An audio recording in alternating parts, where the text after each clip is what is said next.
and welcome to the Renaissance English History Podcast. I'm your host, Heather Tesco, and I'm a storyteller who makes history accessible because I believe it's a pathway to understanding who we are, our place in the universe, and our own humanity. Today, I'm talking with Sarah Gristwood, a notable Tudor and royal author, about her new book, Game of Queens, which is a fascinating look at the women who ruled 16th century Europe. Just a couple of quick notes before we get started. Have you bought your 2017 diary or planner yet? If not, I've got a Tudorific deal for you. Yes, I seriously just said Tudorific. I said it. Oh my goodness.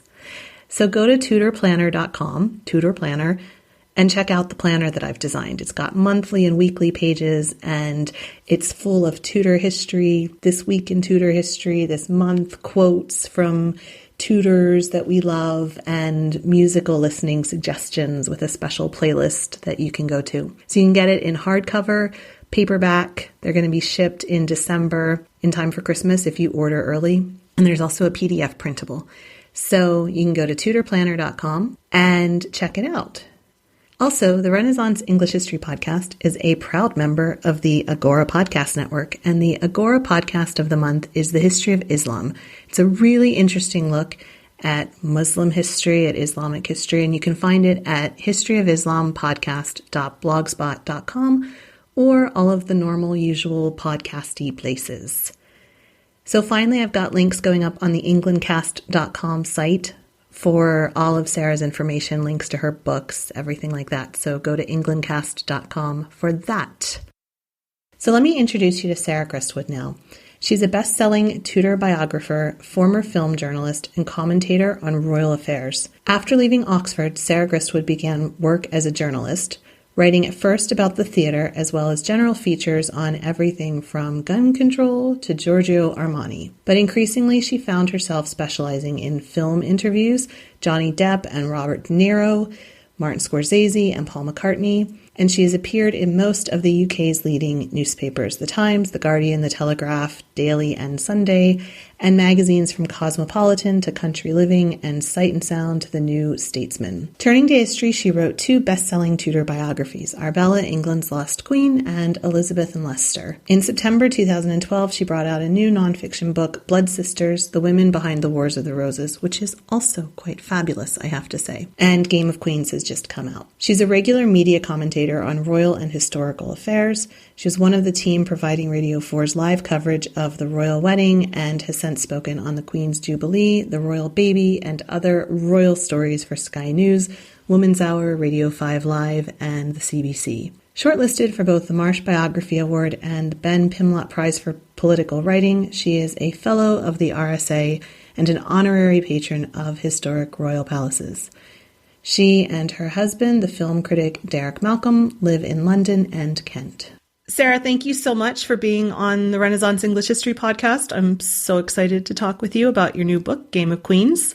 Thank you. And I thought to start with, if you could give us kind of a basic introduction to the book, why you wrote it, and sort of some of the changes and developments in the role of queens in this time period. Well, the 16th century, or the long 16th century, if you like, from the 1480s through to the death of Elizabeth I in 1603, was a real age of queens.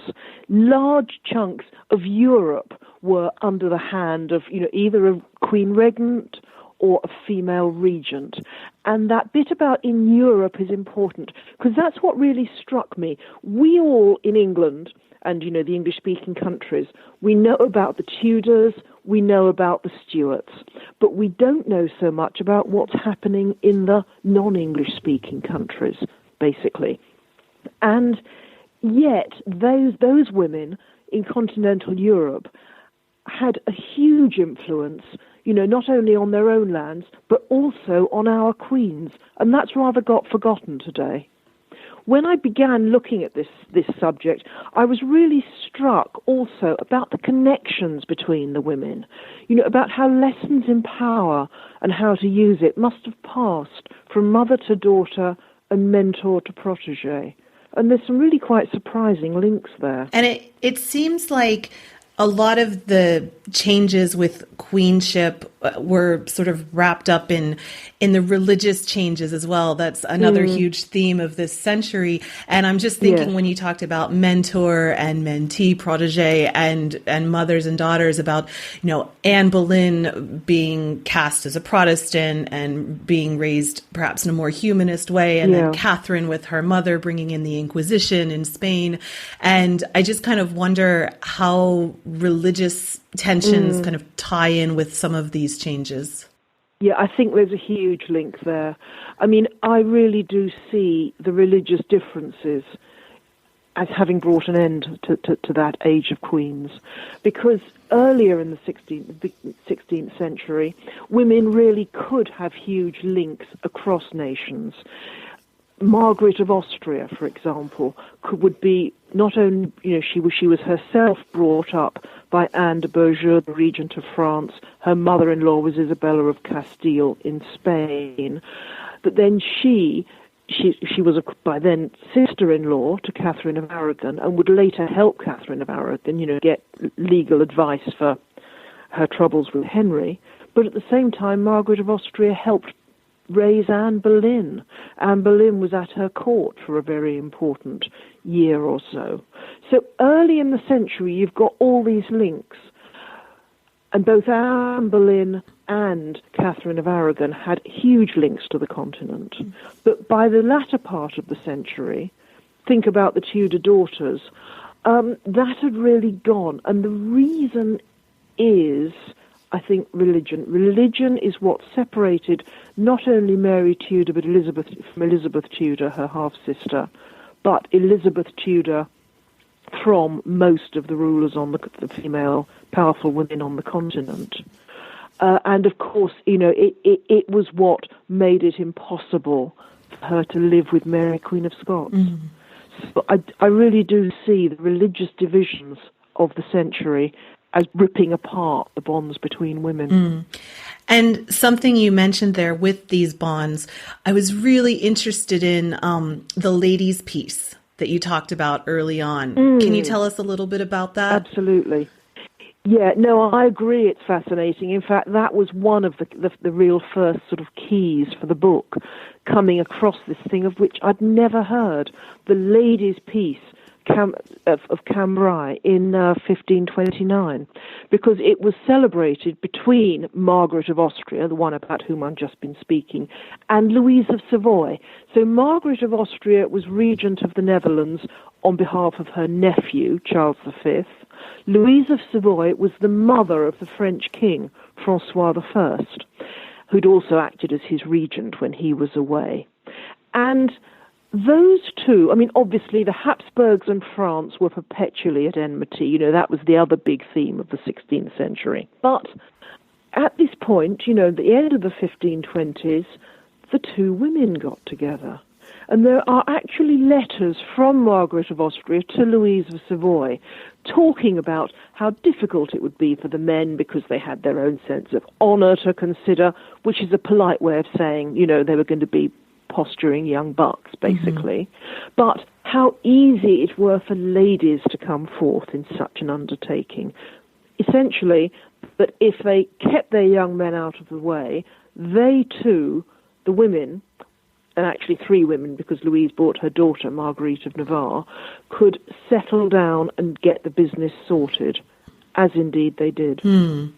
Yeah, and can you tell me a little bit about that? Yeah. Like what they were able to solve? Yeah, well, Margaret of Austria and Louise of Savoy had known each other in youth, because they had both been brought up partly in the care of that powerful French regent, Anne de Beaujeu, a woman who actually wrote a manual of instruction, Lessons for My Daughter, a manual of instruction for powerful women. So they'd known each other in childhood. Then one of Margaret's three marriages had made her Louise's sister-in-law. So while on the one hand, one was Habsburg, one was French, they were on opposite sides of, a political divide. On the other, they had all these old, it must have been shared memories, shared alliances. And I think that's really important. You see that time and time again. And you do see the women quite consciously calling those ties into play. I mean, the Battle of, we're skipping a nation, but the Battle of Flodden between England and Scotland, where Catherine of Aragon, acting as regent in the absence of her husband Henry VIII, sent the English armies north to massacre the Scottish armies at Flodden.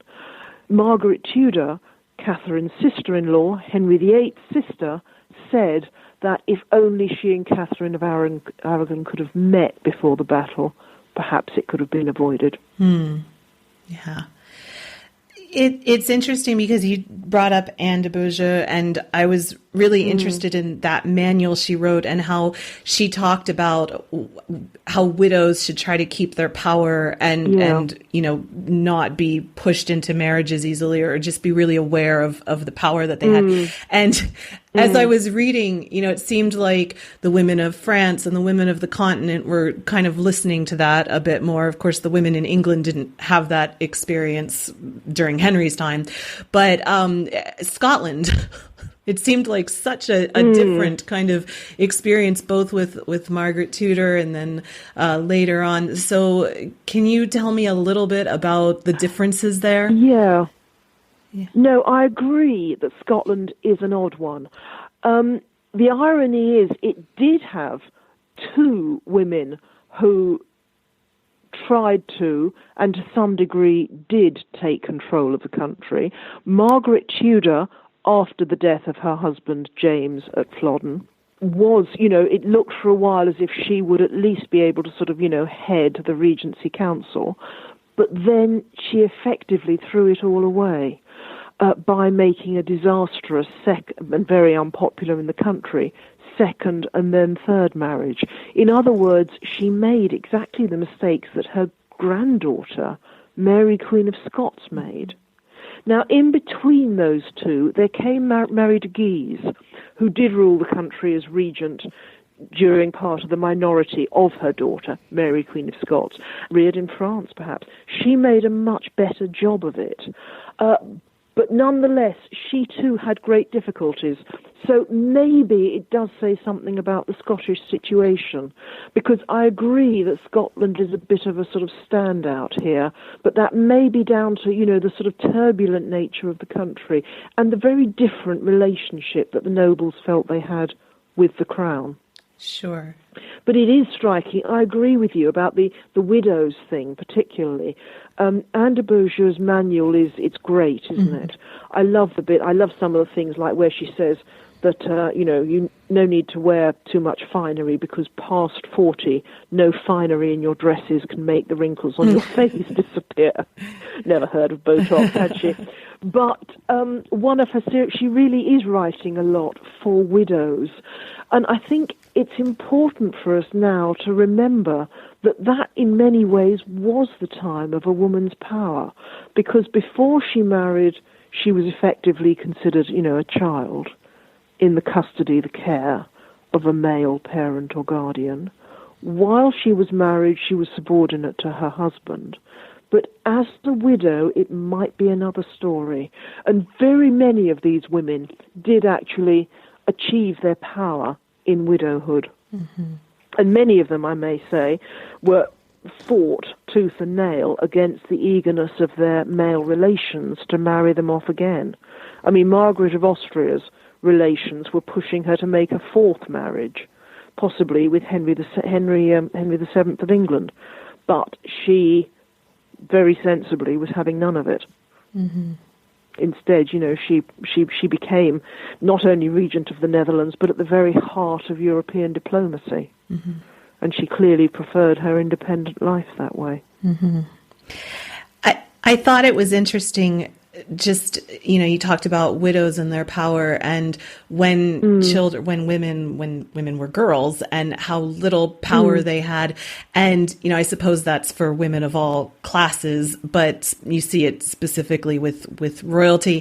And I thought it was interesting. There was the line that Marguerite of Navarre wrote about how a good daughter has no right to a will of her own. And so I was wondering just about the relationship. You touched on it a little bit, these networks of women and how they were all related. But between mother and daughter, there's the story of how Margaret Beaufort tried to protect Margaret Tudor from having to go to Scotland too early. And her granddaughter. So I just wondered, like, how could young girls be protected by their mothers and grandmothers, and what was that relationship like?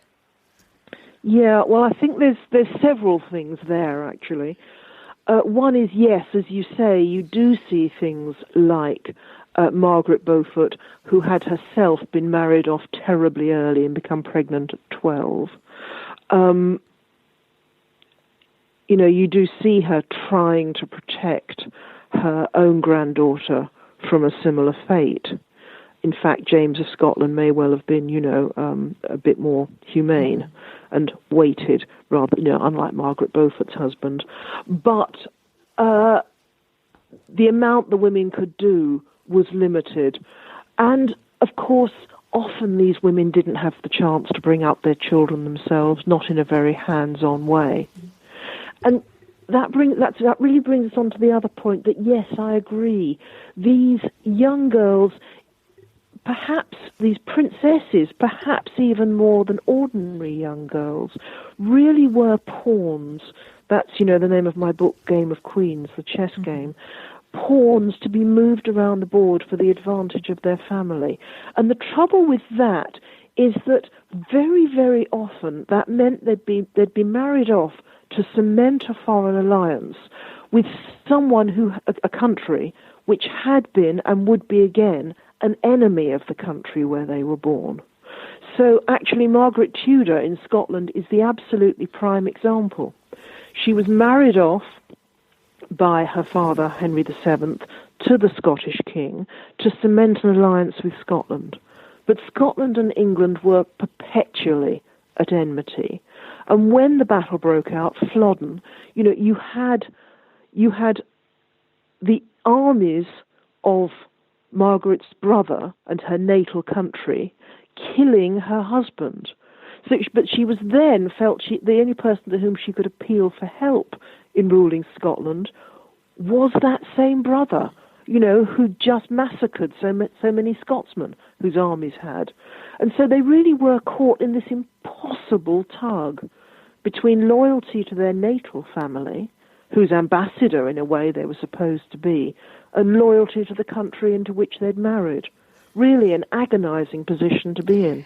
Can you give me any examples of a woman, of a queen who handled it really well and was successful? What, who handled that particular tug? Yeah, who was able to kind of navigate it and was successful with that? Oh, do you know, I have to pause for a minute to think about this one. Yeah. Catherine of Aragon, of course, managed it for a long time, but then in the end, as we all know all too well, her marriage with Henry broke down, and then she was trying to appeal to her continental family and their connections, in a sense to protect her against her husband. I mean, I think a lot of these women managed it to a greater or lesser degree. But of course, it depends to just how directly the two countries were at war. I see. Yeah. Yeah. Interesting. Yeah. It also seems like some of them were really devoted to their brothers. I was thinking about Marguerite of Navarre and also Margaret Tudor to a certain extent. And it seemed like a really interesting relationship. And I wonder, especially because you wouldn't think that they would have grown up together because the boys would have been kept separate. Although with Henry and Margaret, I suppose they grew up together. Yeah. So can you talk a little bit about that? Well, yeah, absolutely. I'm not sure that I'd see Henry and Margaret as being devoted, actually. And if anything, they were, that was a rather fractious relationship. I mean, Henry VIII, though this is a little rich coming from him, blamed Margaret for not sticking with her second marriage. Said divorce was an outrageous thing, marriage was sacred. Talk about pots and kettles. But Marguerite of Navarre and her brother, I absolutely agree. That's a very weird relationship. Marguerite, her mother Louise, and Francois, Louise's son, Marguerite's brother, were so close they were known as the Trinity. And I mean, there's all sorts of letters from Marguerite.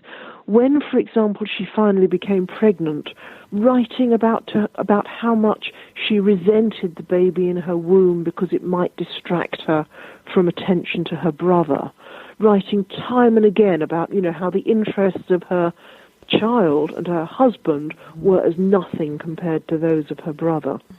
Well, you have to make some allowance, of course, for the rhetoric of court writing of the 16th century, but even so, you can see why historians of the 19th century certainly suggested that the relationship between Marguerite and Francois was as incestuously close physically as it certainly was emotionally.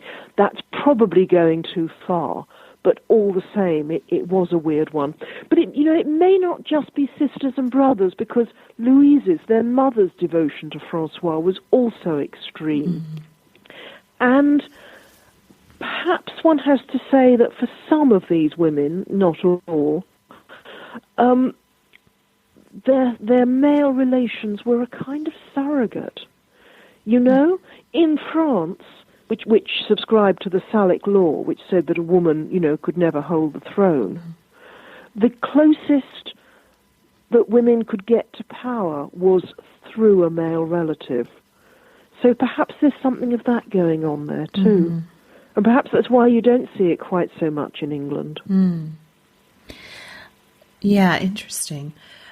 So, that was all kind of early 16th century. And then in England, of course, there's the whole story with Elizabeth and Mary, Queen of Scots, and yes. that has been lots of books written about that. But what does, what do you think Elizabeth, how was all of this growing up, seeing all of this happening?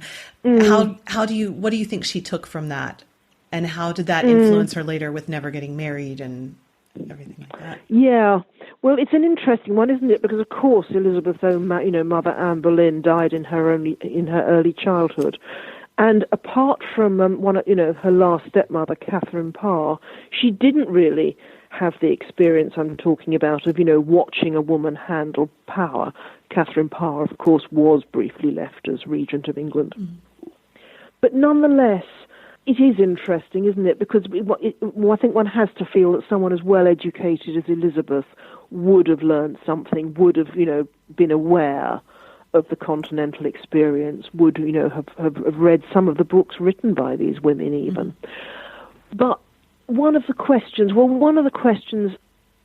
I asked myself was whether the relationship between Elizabeth Tudor and Mary Stuart could ever have gone differently. Could Elizabeth effectively have mentored Mary? But I think the answer is no. And I think it was the religious question that did it there. Because the trouble was that to Catholics, Elizabeth Tudor was a bastard and a usurper, and the throne of England belonged to Mary, Queen of Scots. And you couldn't really ever get past that. There was no way that if Elizabeth had... They talked about that, they fantasized about if only they two could get married, it would heal divisions, in their two countries. They joked about, they wrote of themselves as mother and daughter. Elizabeth at one point suggested that Mary, Queen of Scots, should marry her own favourite Robert Dudley, favourite and many said lover, Leicester, and that then they should all live in some sort of weird ménage à trois at Elizabeth's court. Yeah. I know, but it was never going to happen. And really, there was no way it could do. The other question, of course, is why when Elizabeth Tudor did, by and large, manage triumphantly to rule England. I mean, even if the last years of her reign were not as successful as what came before, we do look back on her reign as a real triumph of monarchy. And at the same time, Mary Stuart failed so spectacularly in Scotland. But I think, again, I'm sure it's partly temperament. It may even be the fact that Mary, Queen of Scots, came to the throne and indeed began actually to try and rule so young, while Elizabeth was a very experienced mid-20s. But it is also, I think, due to the situation of those two countries and the relationship of the parliaments and the nobles to the monarchy. Yeah, Scotland was much more difficult. Yes. Yeah. And where the nobles basically expected to have even more of a say in the handling of affairs. And plus, Mary, Queen of Scots, wasn't raised in Scotland. So that's right. She was raised in France. She was raised to be Queen Consort of France, not ruler of Scotland.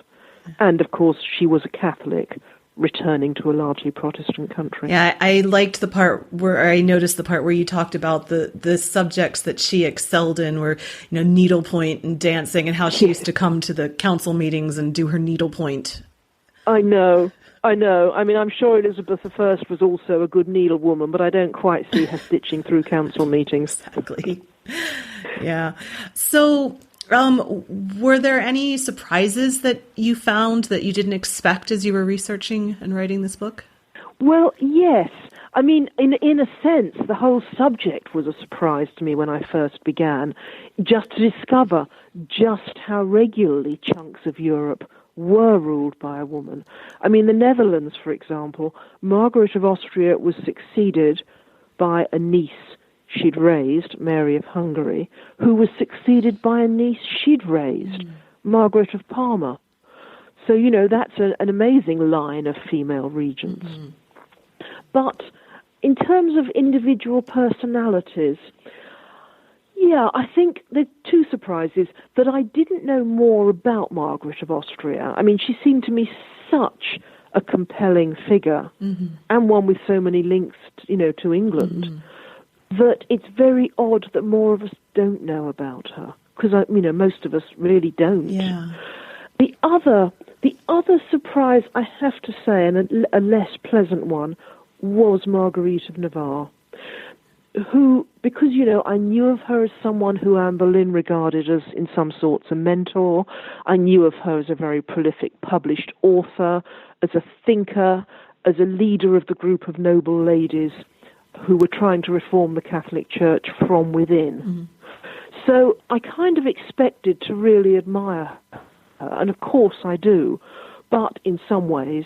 But I was a bit surprised to find her quite such of a, sorry, I can't think of a politer way of saying it, such an emotional mess. Because she was a deeply, conflicted and contradictory figure. And so that was a little bit of a shock, if I'm honest. Yeah, you talked at length about her relationship with her daughter as well, and her daughter's marriage, and it seems like she... Yeah, that's right. There was a very, very strange situation where she seemed to be simultaneously forcing her daughter into a marriage, for the benefit of her brother, King Francois, and then denying that she'd played any, part in it. So that the daughter was left saying no, that she wouldn't marry this man, but her mother said that, that she'd have her whip. It's a nasty and a fairly incomprehensible story. And of course the daughter was Jeanne d'Albret, who would herself play a huge part in the events of the latter part of the century. She inherited her father's small but strategically very important Pyrenean kingdom of Navarre, and converted to the Reformed religion. So, and it was she and Catherine de' Medici trying to negotiate across the religious divides to make a marriage between Catherine's daughter and Jeanne's son, which provided the trigger for the massacre of St. Bartholomew's Day. What's your, do you have a favorite Queen story? A favorite single story. I don't know. I've got a lot of sort of favourite moments, if you like. I've got some favourite girly moments, actually. I rather love the fact that when Catherine de' Medici and Jeanne d'Albret were negotiating this marriage that was supposed to help heal France's religious divides, they took a day out to go shopping around the boutiques in Paris together, disguised as bourgeois housewives. That's amazing. And I do love the ladies' peace of 1529. Oh, and I love something, I'm sorry, I'm quoting from memory, but something that Mary of Hungary wrote to her brother, Charles V, after the execution of Anne Boleyn and Henry VIII's very speedy marriage to Jane Seymour. She wrote that it's to be hoped, if one can hope anything from such a man, that if this one, Jane, bores him, he'll find another way of getting rid of her. Because I think, she said something like, I think it wouldn't be very much, in most women wouldn't much like it if this became, cutting off your wife's head, became the normal proceedings. Sure. And I thought that was a good rhyme line. Exactly. So where would you recommend, what other, obviously there's your book, but if people are interested in learning more about this, they should read your book. But then if they want to go deeper, what other sorts of sources can you recommend to them? Right. Well, there are biographies or academic writing, certainly, on the continental women. There is a certain amount in English, though it's not necessarily very new.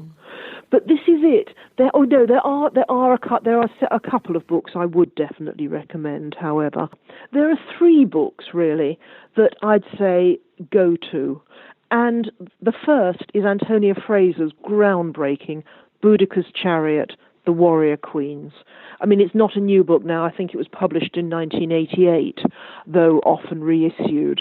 And it covers warrior queens as she sees them, right through from early history to her present day.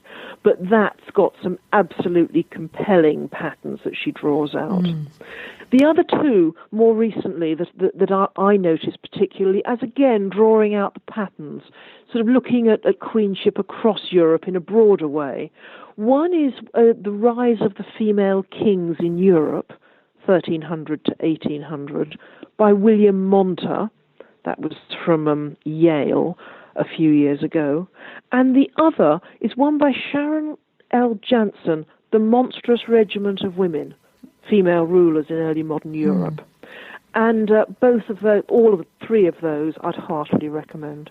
Excellent. Well, you have been so gracious with your time. Is there anything else that you want to add that I haven't asked that you think is important? Well, I guess only the question of what happened to the Age of Queens, and are there any echoes for the present day? Now, you and I are speaking the week after a woman has just failed to win the world's most powerful office. I wrote, of course, at a time when that all looked hopeful. Nonetheless, we do have women at the helm now in England and in Scotland, Angela Merkel, Christine Lagarde. So, although I'd see this 16th century Age of Queens as ending, really, with Elizabeth I, and then, one sees it again in the 18th century in Russia, the age of Catherine the Great, I would like to think that an example of women holding power, as major as we saw in the 16th century, doesn't ever entirely go away. I mean, perhaps what's just happened in the States shows that many of the challenges these women faced then are still relevant today, because I do believe they are. You can see the same sort of patterns. But nonetheless, I like to think, that 2 steps forward, even if it's then 1 step back, you get there in the end. I'd like to think, put it this way, that in the game of Queens, there are still some moves to play. Yes, I would like to think that as well. So, I'm American, so I know. Yeah. Yes. Yes. Well, we won't go any further than that. On that note, so the new book is Game of Queens, and you can get it where all books are sold. It's a wonderful book. And I really appreciate you being so generous with your time and talking to me and talking to... No, thank you. Many thanks to Sarah Gristwood for taking the time to talk with us today. Remember to go to englandcast.com to get links to buy all of her books and find out more about her. She's been so generous with her time, and it was really great to speak with her. So Hannah, I've still got your Anne of Cleves episode coming, hopefully by the end of this week, if not early next week. And in the meantime, go to englandcast.com for show notes, check out the tours and the tutor planner, and I will talk with you again very soon. Thanks a lot. Have a great week, everybody. Blow, northern wind, send for me sweating. Blow, northern wind, blow, blow, blow. Ich hatte Bord in Bauerbricht, dat solis semlis und Sicht. Mens gevoel meiden of nicht, ver en vreed te vonden.